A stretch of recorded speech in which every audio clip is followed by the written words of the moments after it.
Live from New Delhi, you're watching DD India News Hour, India's voice to the world. I'm Shubhendu Ghosh, coming up in the next hour.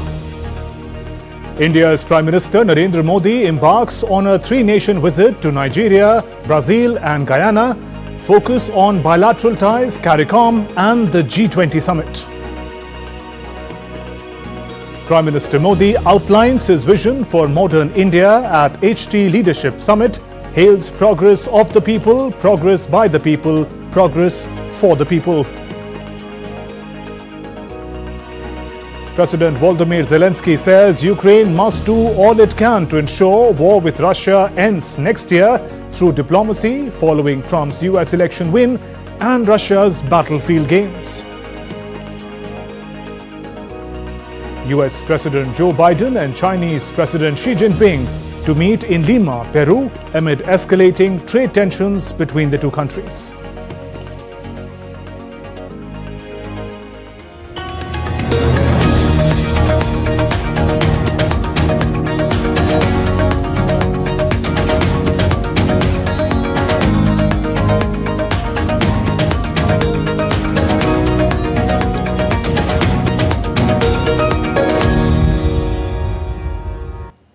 India's Prime Minister Narendra Modi embarked on a three-nation visit to Nigeria, Brazil and Guyana on Saturday. In the first leg of his visit, PM Modi is visiting Nigeria. The visit aims to deepen strategic partnerships, focusing on shared values and boosting bilateral cooperation. नग में खुशियां बिखर रही है, दबे पांव से कुछ कह रही है। भारत के माननीय प्रधानमंत्री श्री नरेंद्र मोदी जी के नाइजीरिया के आने पर हम आपका हार्दिक स्वागत करते हैं एवं अभिनंदन करते हैं। Hindi enthusiasts in Nigeria have shared a heartfelt video welcoming India's Prime Minister Narendra Modi, who is set to arrive in Abuja later tonight for a two-day visit. Marking the first visit for an Indian Prime Minister to Nigeria in 17 years and PM Modi's first visit to the West African region, Prime Minister Modi's Nigeria visit is aimed at strengthening bilateral ties between the two great democracies. In his departure statement, Prime Minister Modi said, his visit will be an opportunity to build upon strategic partnership that is based on shared belief in democracy and pluralism. PM Modi said he was eagerly looking forward to meeting the Indian community and friends from Nigeria who have sent him warm welcome messages in Hindi. During the visit, Prime Minister Modi will meet President Bola Ahmed Tinubu of Nigeria. It will be their second meeting after meeting in New Delhi last year for the G20 summit. India, as the largest democracy of the world, and Nigeria, as the largest in Africa, become natural partners. In 2023, India was amongst the top 5 trading partners of Nigeria, with bilateral trade standing at $7.89 billion in 2023-2024. More than 200 Indian companies have invested about $27 billion in manufacturing sector in Nigeria. Indian companies are the second largest employers in Nigeria. India provides concession loans of $100 million for 3 power projects in Nigeria. In 2021, India supplied a consignment of 3.92 million doses of Covishield vaccines under the COVAX scheme. India also gifted 100,000 doses of Covishield vaccines to Nigeria. India donated 7.8 tons of essential medicines to Nigeria in 2020. Indian community in Nigeria stands at 60,000 and has the largest diaspora presence in West Africa. The visit gains additional significance as it comes ahead of the G20 summit in Brazil later this week. When we had taken over the presidency of G20, our Prime Minister had invited Nigeria as a guest country. Given the very strong relationship that we have with them since 1958, we actually started our relationship with Nigeria 2 years before their independence. So that is the importance that we have been giving them, which has been, and the relationship has been nurtured very well. During the visit, Prime Minister Modi will also address the Indian community in Nigeria. Nigeria has a very strong Indian community presence, and people from every state will be joining the community reception. There is jubilation among Indian community, and they are coming from Lagos, Kano, Kaduna, everywhere, every part of Nigeria. They will be coming on 17th to listen to the Indian Prime Minister. With Prime Minister Modi's visit to Nigeria, both nations expect to strengthen bilateral trade and work closely on people-to-people contact. Vishal Barrister's report for DD India. And Prime Minister Modi is en route to Nigeria. The Indian diaspora is looking forward to welcome him. DD India correspondent Vishal Baristo brings us more. Has begun, and I have with me very proud Indian diaspora, a section of Indian diaspora. They are here to welcome the Prime Minister with a tricolor in their hands. We are very proud Indians that we are very proud to have our Prime Minister, welcome our Prime Minister Modi ji here. It's a beautiful moment for us when we are all so excited. He's made our India proud in the whole world. So we love Modi ji a lot. Welcome Modi ji to Nigeria. Pharma industry controls 70% of the Nigerian business. So does that make you proud? And when you interact with the Prime Minister, what is there in your mind? Yeah, the major importation of all pharma goods is from India, because Nigeria is 70% depends on importation of pharmaceutical goods. And we are the leading exporters to Nigeria. And we are proud that, yes, our Prime Minister is here. He is going to have a discussion with the President, and both together it will be better for our future pharmaceutical business. How does Indian cuisine is received here? See, among the universal cuisine, the most loved cuisine by Nigerians are Indian food. We are an ample example on it, because we ourselves run 23 Indian restaurants in Nigeria, across the cities of Nigeria. The first choice of universal food will be Indian, followed by other things. So there you see, there's a lot of excitement here. This is Nigeria and this is West Africa, and after 17 long years, the Prime Minister would be coming here, and they are also very happy and also prepared to receive the Prime Minister. With cameraman Moor Mukut in Abuja, this is Vishal Baristo for DD India. Indian companies are the second largest employers in Nigeria after the federal government. My colleague Vishal Baristo talks to an Indian hotelier who has a chain of restaurants across Nigeria. I'm in Abuja, the capital city of Nigeria, and there's a very strong connection between Nigeria and India, and it is called the Curry Connection. How? Let's find out. How did the journey start, and how do you feel that you have given employment to so many people here? As a passion, we started our restaurant over here. In the last decade, we have started totally around 23 restaurants across Nigeria. We have totally 900 Nigerian staffs working with us, and also another 60 expatriates are there with us. Let's talk to the staff. What's your name? My name is Ernest Simeon. Samuel, how long have you been with this company? I've been here for almost a year. Almost a year. How has been your experience? My experience has been really wonderful. It's a wonderful company, and the opportunities which the company has given to its people and the way the company treats itself is a wonderful experience. I have some Indians here. They are enjoying the food. Let's talk to them and find out. What's your name? Shriram. Shriram. Okay. Shriram, what is so special about the food here?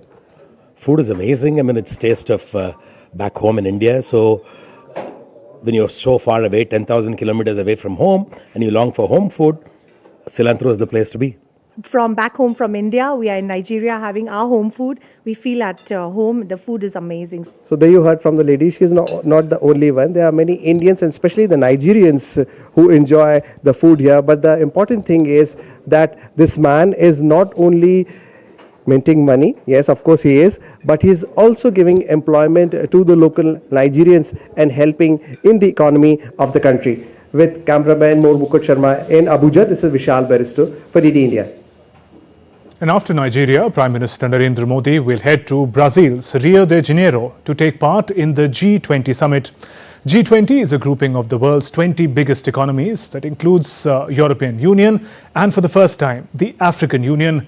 DD India's Gautam Roy reports from Rio. Brazilian military forces already taking positions at the venue of the 19th G20 meeting taking place in Rio de Janeiro on the 18th and 19th of this month. Prime Minister Narendra Modi will be participating here as well, along with the leaders of the world's 20 largest economies who will be deliberating on key issues such as eliminating hunger and poverty, sustainable development and reform of global institutions. There will be a lot of focus on how to further increase the growth of these economies as well, and global growth too, because that is connected with a lot of problems and challenges that really confront the world apart from the conflicts in both Ukraine and Gaza.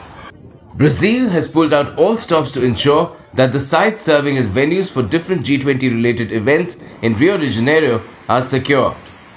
Be it land, sea or air, Brazilian Army, Navy and Air Force, in collaboration with the state government, municipal authorities, various agencies and public security organizations have all been brought to muster. The nation's president, Luiz Inácio Lula da Silva, has invoked Guarantee of Law and Order or GLO special powers, under which the army alone has deployed over 7,500 troops all over the city. They are not only guarding dignitaries and venues, but also working to thwart terrorists, cyber attacks and drones.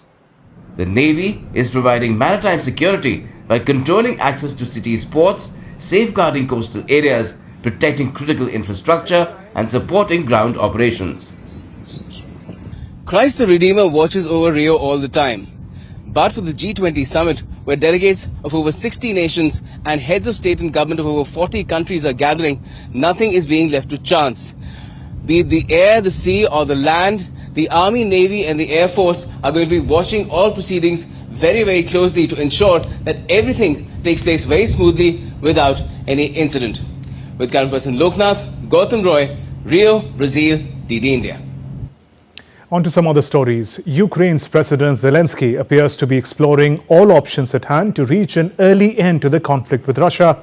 The regional geopolitics has transformed overnight after Donald Trump's historic win in the US. Trump has been critical of America's investment into the Ukraine conflict, with Trump casting a shadow over NATO's future itself. Time is running out for President Zelenskyy. From our side, we must do everything so that this war ends next year, ends through diplomatic means. President Volodymyr Zelenskyy suggesting a possible end to the Ukraine conflict, commenting at a decisive moment after Donald Trump's US presidential election win and Russia's grinding battlefield gains. This was after President Zelenskyy unveiled his much-anticipated victory plan at Ukraine's parliament on Wednesday, urging his war-weary country to stay united at a precarious time of transition of power in the United States. Zelenskyy told lawmakers his plan contained 5 main points that relied on Kiev's allies, including an unconditional invite to join NATO and specific weapons support. He also emphasized the need for Ukraine to acquire a non-nuclear deterrence capacity that would be enough to destroy Russian military power. Ukraine proposes to place on its soil a comprehensive non-nuclear strategic deterrence package which will be sufficient to protect Ukraine from any military threat from Russia and which will maximally narrow the range of Russian actions. The Kremlin said it was too early to comment in detail on Zelenskyy's plan, but that Kiev needed to sober up and realize the futility of the policies it was pursuing. Zelenskyy would next travel to summit of European Union leaders in Brussels on Thursday to present his plan. Earlier, German Chancellor Olaf Scholz urged Russian President Vladimir Putin on Friday in their first phone call in nearly 2 years to pull his forces out of Ukraine and begin talks with Kiev that would open the way for a just and lasting peace. Kremlin termed the Putin-Scholz call very positive despite deep disagreements. There were quite detailed discussions, first of all on the Ukrainian theme, frank discussions, as we have said in our statement. But of course, we cannot speak on any coincidence of opinions here. So of course, there are quite deep disagreements, but the very fact of the dialogue is very positive. The opening up of communication lines between allies and key adversary did not augur well with the Ukrainian president. He said such steps would open Pandora's box, undermining efforts to isolate the Russian leader. Germany's stance may be seen in the larger context of US presidential elections. The poll outcome likely marks a key turning point in the ongoing conflict. A day after the historic win, US President-elect Donald Trump spoke on the phone with Russian President Vladimir Putin and discussed the war in Ukraine. During the election campaign, Trump said he would find a solution to end the war within a day, but did not explain how he would do so. Trump has been critical of Biden's support for Ukraine and said that under his presidency, the US would fundamentally rethink NATO's purpose. Meanwhile, in the latest from the battlefield, Russian forces captured the villages of Makarivka and Ryhorivka in Ukraine's Donetsk region. Shubhendu Ghosh's report for DD India. And still to come on DD India News Hour. Amid growing hostilities with Israel, Lebanese government says it is reviewing a US truce proposal in Israel-Hezbollah conflict. Georgia's poll body releases final results of last month's parliamentary elections amid allegations of fraud.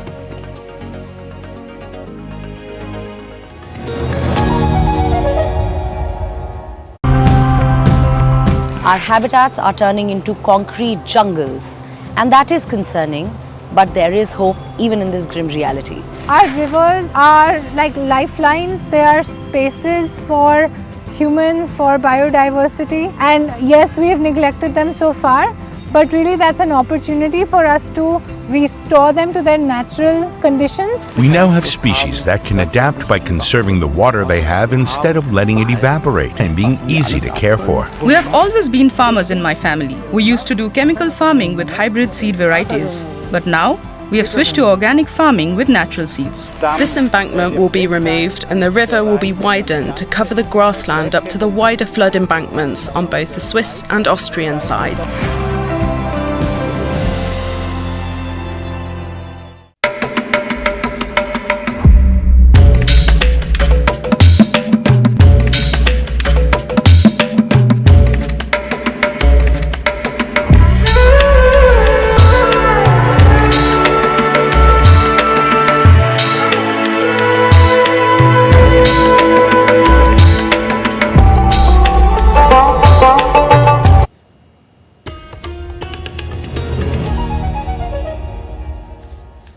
Welcome back. You're watching DD India News Hour. I'm Shubhendu Ghosh. The Hindustan Times Leadership Summit 2024, marking a century of the institution, was held in New Delhi today. Addressing the gathering, Prime Minister Modi shared his vision for India's future. Here's more on the key takeaways from the event. Prime Minister Narendra Modi released a commemorative stamp to honor the institution's century-long journey and applauded its role in shaping India's media landscape. Hindustan times ने अपने 100 साल में 25 साल गुलामी के देखे हैं और 75 साल आजादी के देखे हैं। इन 100 वर्षों में जिस शक्ति ने भारत का भाग्य बनाया है, भारत को दिशा दिखाई है, वो है भारत के सामान्य मानवी की सूझबूझ, भारत के सामान्य मानवी का सामर्थ्य। In his speech, the Prime Minister reflected on the major strides taken by his government over the last decade, pointing to advancements in infrastructure, digital innovation, and social welfare reforms. He emphasized how these initiatives have laid a strong foundation for India's future growth. हम progress of the people, progress by the people, progress for the people के मंत्र को लेकर चल रहे हैं। हमारा उद्देश्य नया भारत बनाने का है, भारत को विकसित बनाने का है। और जब हम इस विराट लक्ष्य को लेकर निकल पड़े हैं, तो भारत की जनता ने भी हमें अपने विश्वास की पूंजी सौंपी है। Looking ahead, PM Modi outlined his vision for a modern India, driven by youth, technology and inclusivity. He reiterated his commitment to turning India into a global powerhouse, stating that the country's next century should be one of unprecedented growth and development. Investment हो, investment से employment generate हो, development हो और वो development Bharat के नागरिकों की dignity बढ़ाए, डिग्निटी सुनिश्चित करें।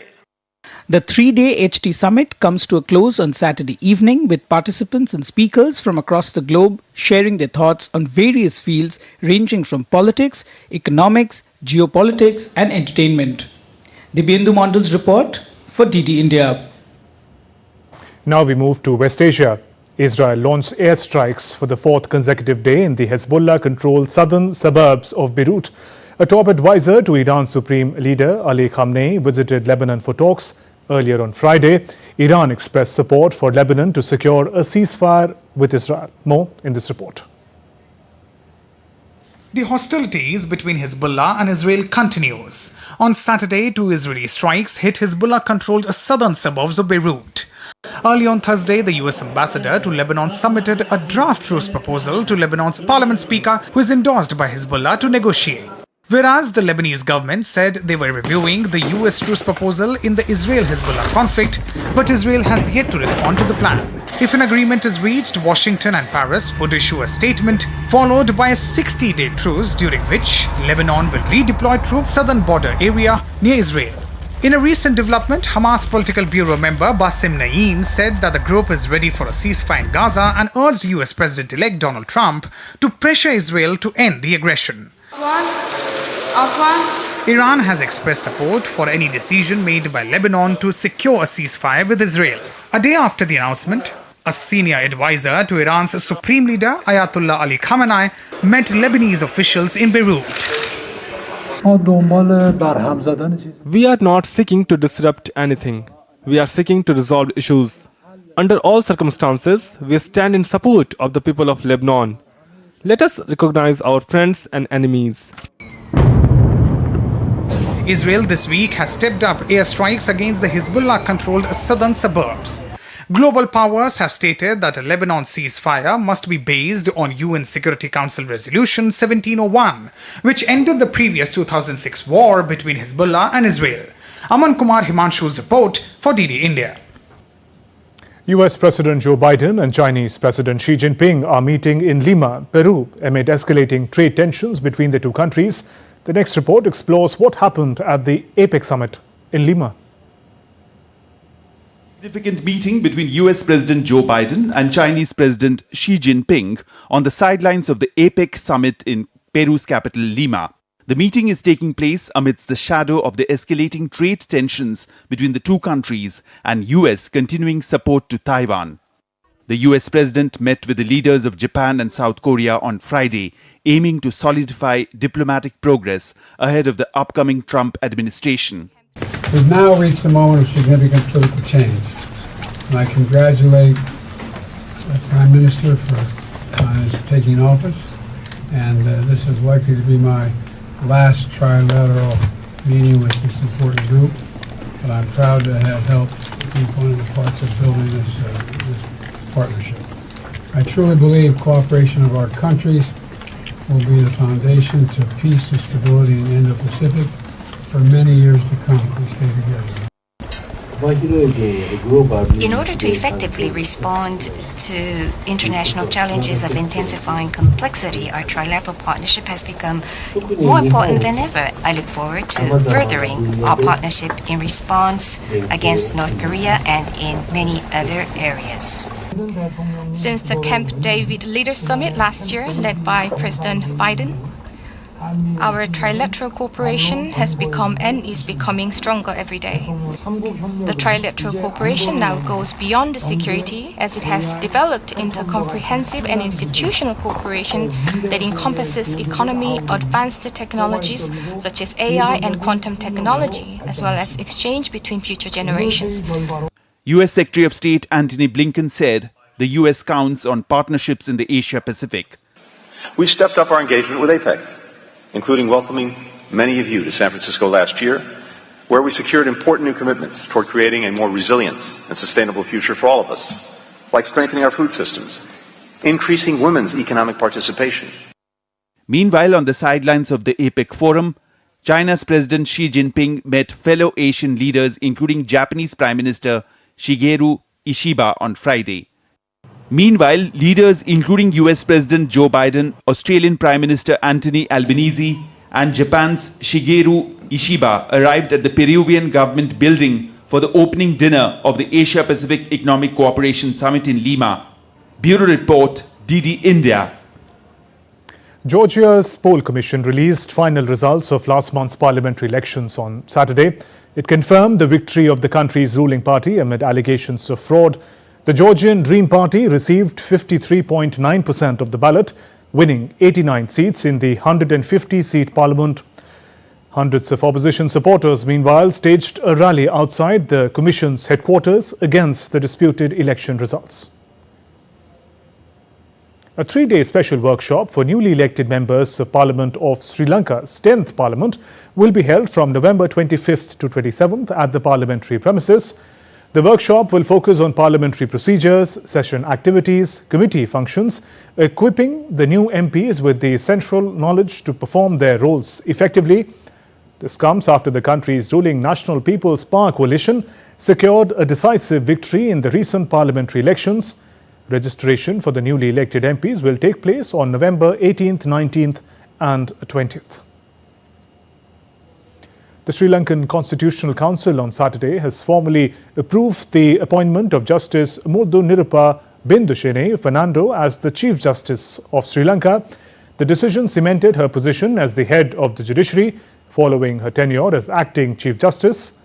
As Chief Justice, Justice Fernando is expected to oversee key judicial reforms and ensure public trust in the legal system. Justice Fernando is the second woman to hold the position of Chief Justice in Sri Lanka's history after Shirini Bandaranaike in 2011. At the ongoing COP29 climate talks in Azerbaijan, negotiators have made slow progress midway through the two-week conference in agreeing on a new deal regarding climate finance. Earlier in the week, an open letter questioned if COP talks were in need of reform to streamline delivery of outcomes and improve accountability. On Saturday, COP29 deputy lead negotiator Samir Bajanov encouraged negotiators to prove those doubting voices wrong. Repeat our strong encouragement to all parties to make as much progress as possible. We are doing everything possible to create the conditions for progress, but we need everyone to approach the task with a similar sense of urgency and determination. Over the last few days, some people have doubted whether collectively we can deliver. It's time for the negotiators to start proving them wrong. As per economists, developing countries need at least $1 trillion annually by the end of the decade to cope with climate change impact. Let's now take a look at other stories making news around the world.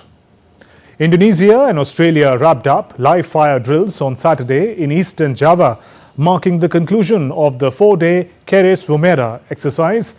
The drills, involving some 2,000 personnel, were the largest joint military activity between the two nations under the new Defence Pact signed in August. Hundreds of protesters gathered outside the Welsh Labour Conference on Saturday, voicing opposition to the proposed changes to inheritance tax rules for farms.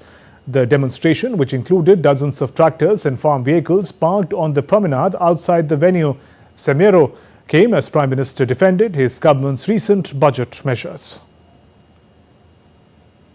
A dead humpback whale has towed to South Africa's Hout Bay on Saturday for removal, marking the third such incident in Cape Town in just a month. City officials called on the National Sea Rescue Institute to tow the carcass, preventing it from washing ashore in a hard-to-reach area. This follows two previous humpback whale deaths on October 15th and November 8th. Scientists have discovered the world's largest coral, which can be seen from space in the Pacific Ocean near the Solomon Islands. The mega coral is 3 times larger than the previous record holder and is believed to be around 300 years old. And still to come on DD India News Hour, we talk about the ongoing war in Ukraine and the possible truce in the light of Zelenskyy's latest statements. India dispatches 425 metric tons of food grains to Suriname as part of its development aid.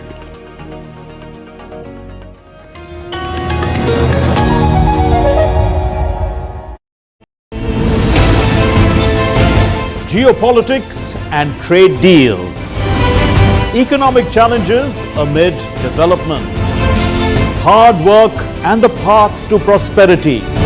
It's the economy always. Between walkers, money is what money does and says, supply creates its own demand, between the bulls pulls and bears tears. When supply chains globalization and India rises to the podium. We'll get you centered with the economic brief at 8 p.m. every Thursday on DD India.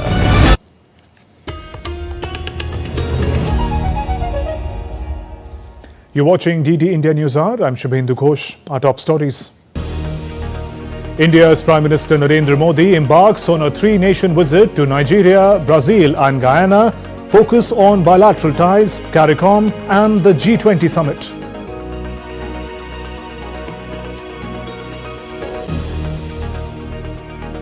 President Volodymyr Zelenskyy says Ukraine must do all it can to ensure war with Russia ends next year through diplomacy, following Trump's US election win and Russia's battlefield gains.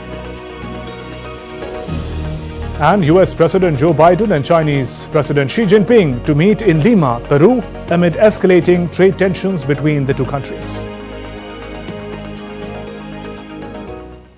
We now return to our top story on the Ukraine conflict. We are joined by Ambassador Mohan Kumar from New Delhi to examine the contours of the Ukraine conflict.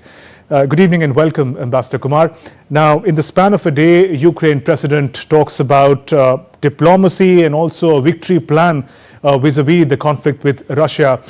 How precarious is his situation?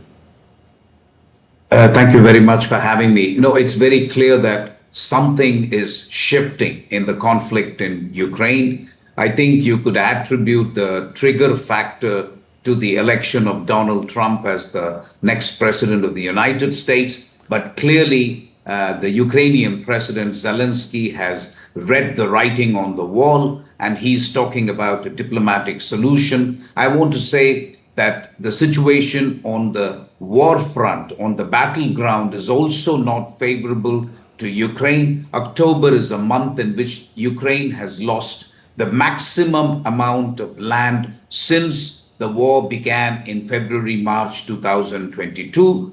You then have the German Chancellor who has called President Putin and he's talking about urging him to end the war. So all in all, frankly, I see the situation as being conducive now for a diplomatic solution, but that's only because I think Putin has stood his ground. It's very hard to avoid the impression that Ukraine could have done this much earlier.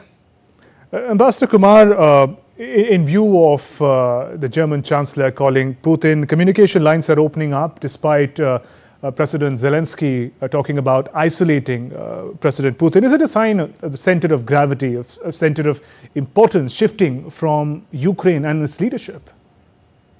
Yes, I think you're right. There is no attempt anymore to isolate Putin because I think, as I said, the situation has changed. I think Zelenskyy now has to worry about his own legacy, his own future. And he's, as I said, read the writing on the wall. If this is Scholz calling Putin today, it'll be Macron tomorrow. And you will also notice that Scholz has made it a point to not just talk to Putin, but before the call to Putin, he made it a point to brief Zelenskyy. I understand now that he has also briefed the Polish leader, Donald Tusk, after his conversation with Putin. So I see something really shifting now in the conflict in Ukraine. I think we are invariably and inevitably proceeding towards a diplomatic solution. The trouble is, this is anything but favorable to Ukraine. And that is what I feel bad about, because the West has not been able to see the writing on the wall. One could argue that India has turned out to be right, because we've been saying for a very long time that you cannot find a solution on the battleground and that you have to find a diplomatic solution to the conflict in Ukraine. It appears everybody has now heard India. And given that much of what happens next, Ambassador, is going to be driven by US President-elect Donald Trump's worldview, what kind of possible solution are we looking at of this conflict? What would it look like at the end? Thank you for asking that question. Frankly, there are no two ways about it. You cannot expect Russia to return the territories it is occupying in the eastern part of the country, what is known loosely as the Donbas region. So Russia is going to keep Crimea, which they took in 2014. They are going to keep the territories in the eastern part of Ukraine, which they have occupied.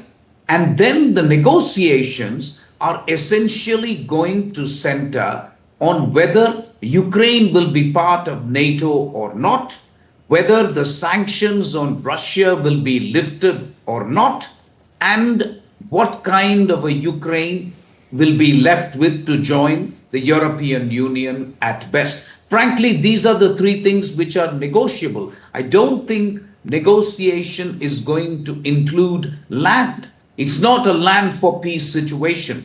So the negotiations are essentially going to center on building a security architecture in Europe, which will keep Russia and Ukraine both quiet for a period of time. And I want to return to the kind of agency that the Ukrainian president still has. I'm saying this in the context of a certain victory plan that he presented in the parliament today, which he is going to present to the European leaders tomorrow, which talks again about military support, ongoing military support for Ukraine. But does it look realistic, practical anymore? The United States, I don't think, will be able to give much more military aid. And as you know, the US has given bulk of the military aid. I think it is crunch time for the European Union because a lot of the European leaders will have egg on their face. They have been saying that the only possible solution is for Russia to end the war and withdraw from the occupied territories. And by the way, that claim was repeated by Olaf Scholz even in the phone call. But I am beginning to think, and a number of people are beginning to think, that this is purely rhetoric. Nobody seriously believes Russia to withdraw from the territories it has occupied. Therefore, I agree with you that a lot of it is really rhetoric from Ukraine. There will be aid which will continue for Ukraine until the peace talks commence sometime next year after Donald Trump becomes the president of the United States. And Ambassador, beyond Ukraine, given that we have some insight into the manner in which President-elect Donald Trump looks at the Ukraine conflict and America's engagement with NATO as well, beyond Ukraine, what kind of strategic and financial cost should the NATO be considering to pay in the Trump era in the coming years? Well, Trump's own relationship with NATO will come under the scanner. Frankly, it is very clear that with Trump, what you see is what you get. And he has been loud and clear during the campaign that he does not want to pay the bills for NATO. So unless the European countries and other NATO members like Canada, if they can come to the party and pay more than 2% of their GDP, then NATO can be saved. Otherwise, I see a very bleak future for NATO. Putin knows this only too well.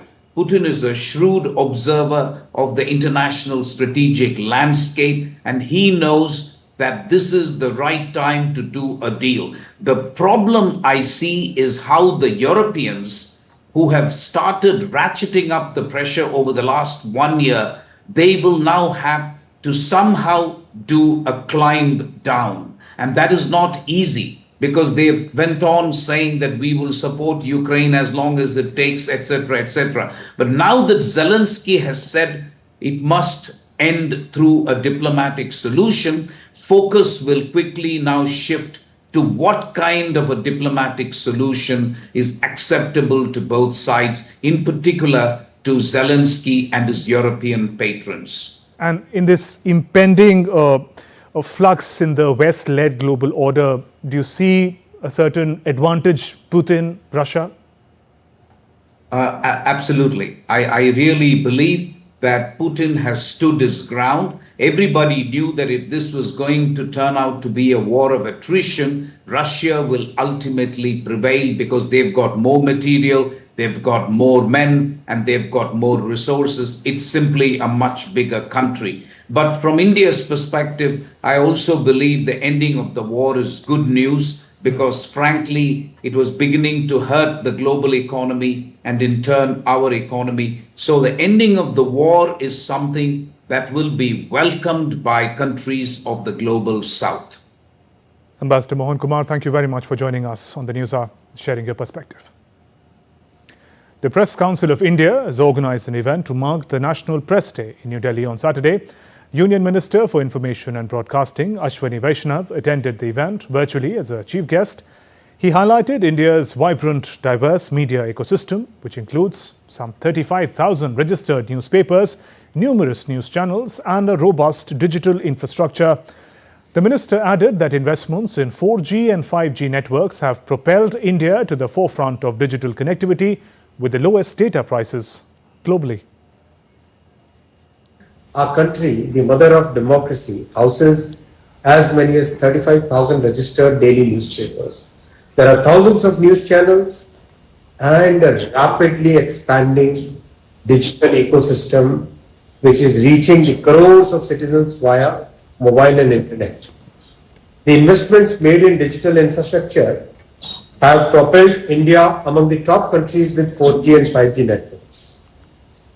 Along with the spread of network, we also have the lowest data prices in the world. So friends, along with the vibrancy, along with the diversity of our press, the availability and affordability of digital media has created new opportunities for media in our country. Let's take a look at other stories making news today. With an aim to support Suriname's social welfare program, India has sent its first consignment of food grains and other edible items to Suriname. India's Minister of State for Health and Family Welfare, Anupriya Patel, represented the country at the 4th Ministerial High-Level Global Conference on Antimicrobial Resistance held at Jeddah, Saudi Arabia on Saturday. The Narcotics Control Bureau recovered 82.53 kilogram of high-grade cocaine worth 900 crore rupees in Delhi on Saturday. 4 people have been arrested in the matter. Hundreds of Indian youngsters gathered at the Territorial Army Recruitment Rally 2024-25 in India's Union Territory of Jammu and Kashmir's Bhaderwah on Saturday. The drive is being organized across the country until 27th November. The Machil sector of Jammu and Kashmir received fresh snowfall on Saturday, attracting tourists to its stunning landscapes. The entire sector blanketed with snow, which further enhanced the picturesque beauty of the region. And still to come on DD India News Hour. 10 lakh senior citizens enroll for Indian government's free healthcare scheme Ayushman Vay Vandana card within 3 weeks of launch. Indian squad announced to represent the country for Special Olympics, Asia Pacific, bocce and bowling competition.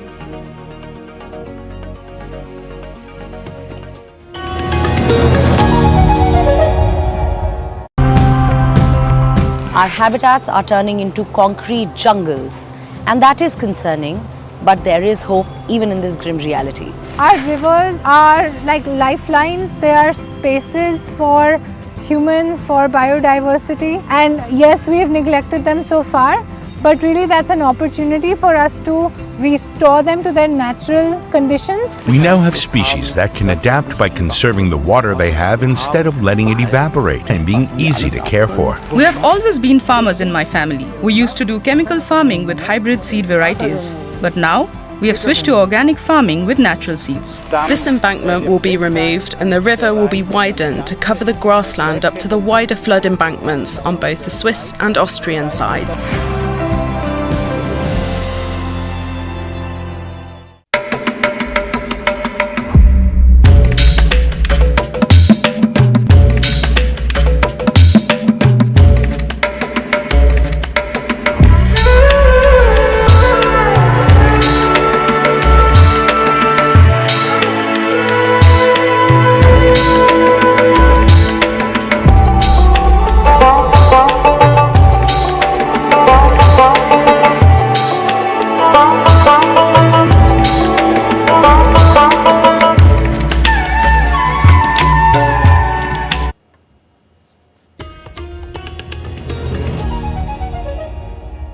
Welcome back. You're watching DD India News Hour. I'm Shubhendu Ghosh. Brazilian activists organized a public demonstration on Rio's Copacabana beach on Saturday to urge leaders to tackle hunger.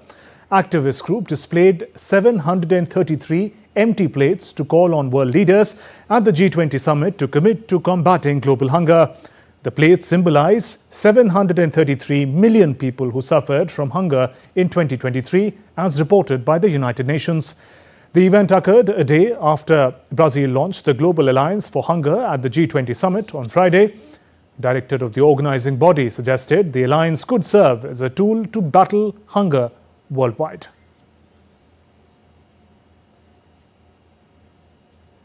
Bangladesh's Foreign Affairs advisor Mohammad Tawhid Hossain on Saturday warned the unresolved Rohingya crisis could soon become a global issue. Speaking at the Bay of Bengal conversation in Dhaka, Hossain said the crisis poses a growing threat not just to Bangladesh but to the region and beyond. Hosting over 1 million Rohingya refugees since 2017, Bangladesh faces mounting challenges, particularly with the frustrated Rohingya youth, who Hossain fears could destabilize the region. In a remarkable achievement, over 10 lakh senior citizens aged 70 years and above have enrolled for Ayushman Vay Vandana card within 3 weeks of its launch. The card enables seniors to access free healthcare benefits under Ayushman Bharat Pradhan Mantri Jan Arogya Yojana. Since the launch of the card, treatments worth over Rs 9 crore have been authorized, benefiting more than 4,800 senior citizens, including over 1,400 women. You're watching DD India News Hour. Time now for all the action from the world of sports. Special Olympics Bharat, the national federation promoting sports for athletes with intellectual disabilities, announced a 16-member squad that will represent the country for the Special Olympics Asia Pacific Bocce and Bowling competition to be held from November 18th to 22nd at the Thiagaraj Sports Complex. The squad comprises 8 athletes each for both Bocce and Bowling, along with 8 coaches who will assist them. Exclusive report by DD India correspondent Narayan Singh. New Delhi is gearing up to host the Asia Pacific Bocce and Bowling Competition 2024, a historic event for athletes with intellectual and developmental disabilities. Scheduled from November 18 to 22, the competition will witness about 100 athletes from over 10 Special Olympic programs to showcase their talent. This groundbreaking event focuses on athletes aged 22 and above, a group often overlooked in sports as they grow older. Special Olympic Bharat President Dr. Mallikananda emphasized the importance of the event. The significance of this event is that we are highlighting the age group of 22 plus who are senior athletes and who often do not get opportunities to participate in World Games. Our focus area in this game is our senior 22 plus athletes. The athletes, along with their coaches, are leaving no stone unturned in their preparations. Their excitement and determination are evident as they train hard for the big stage. Special Olympic ने ये 22 plus के लिए जो हमारे special बच्चे होते हैं और इनकी बिलो आईडी एबिलिटी सारी होती है उसको कवर किया है इन्होंने और उन बच्चों को टाइम दिया है मौका दिया है जो बच्चे सीरियसली ज़रूरत है उनको इस चीज़ के लिए mainly it's not a age to start a game but a special Olympic give them chance to present in this age 22 plus they really get good chance to present their country. हमने बहुत ज़्यादा तैयारी की है अच्छे से मेहनत करी है उसके लिए मेडल लाएंगे जीत के जाएंगे. The competition promises not only to celebrate the spirit of sports but also to inspire a shift in how society views athletes with disabilities. As the countdown begins, Delhi prepares to welcome champions ready to break barriers and create history. Narayan Singh's report for DD India. The Indian hockey team outclassed China 3-0 in the Women's Asian Champions Trophy match in Rajgir on Saturday to book semi-final berth. Sangeeta Kumari, captain Salima Tete and Deepika scored 3 goals for reigning champions India. India has risen to the top of the standings with 12 points from 4 matches. China dropped to second position with 9 points. Both the teams have qualified for the semi-finals. India will take on Japan in the final league match on Sunday before the semi-finals. India's top-order batter Shubman Gill has sustained a thumb injury which is likely to rule him out of the opening test against Australia starting November 22nd. Gill got hurt while fielding on second day of the intra-squad match in Perth. He was seen in considerable pain and immediately left the field for further scans. Gill's absence could be a massive blow for the visitors as he is not only a stable number 3 batter but could also open the innings. The 2025 ICC Men's Champions Trophy tour has kicked off in the capital of Pakistan on Saturday. The trophy was displayed at the iconic landmarks in Islamabad on the opening day of its tour. After Islamabad, the trophy will head to other venues in Pakistan such as Karachi, Abbottabad and Takshila before leaving the land of defending champions to embark on an international tour. The prestigious silverware will travel across 8 participating nations, providing unique experience to fans. The Champions Trophy is likely to be held in Pakistan in February and March next year.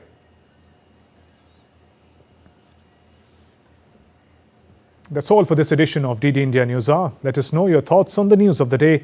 For those on the go, you can get all the latest news and updates from India and across the world on DD India mobile app. This app is available on both Android and iOS platforms. Scan this QR code on your screens to download now. We'll be back with more news as it breaks here on DD India. I'm Shubhendu Ghosh from all of us here in Delhi. Thanks for watching DD India News Hour. Namaskar.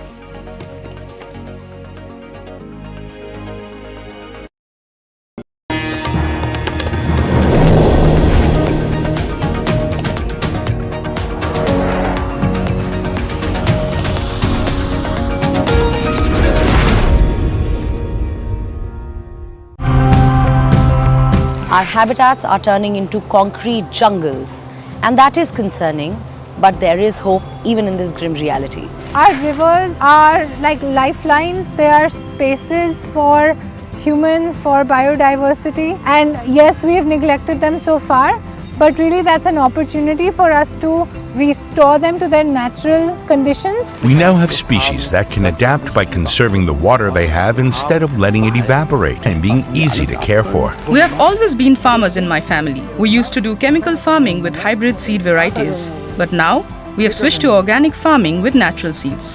This embankment will be removed and the river will be widened to cover the grassland up to the wider flood embankments on both the Swiss and Austrian side.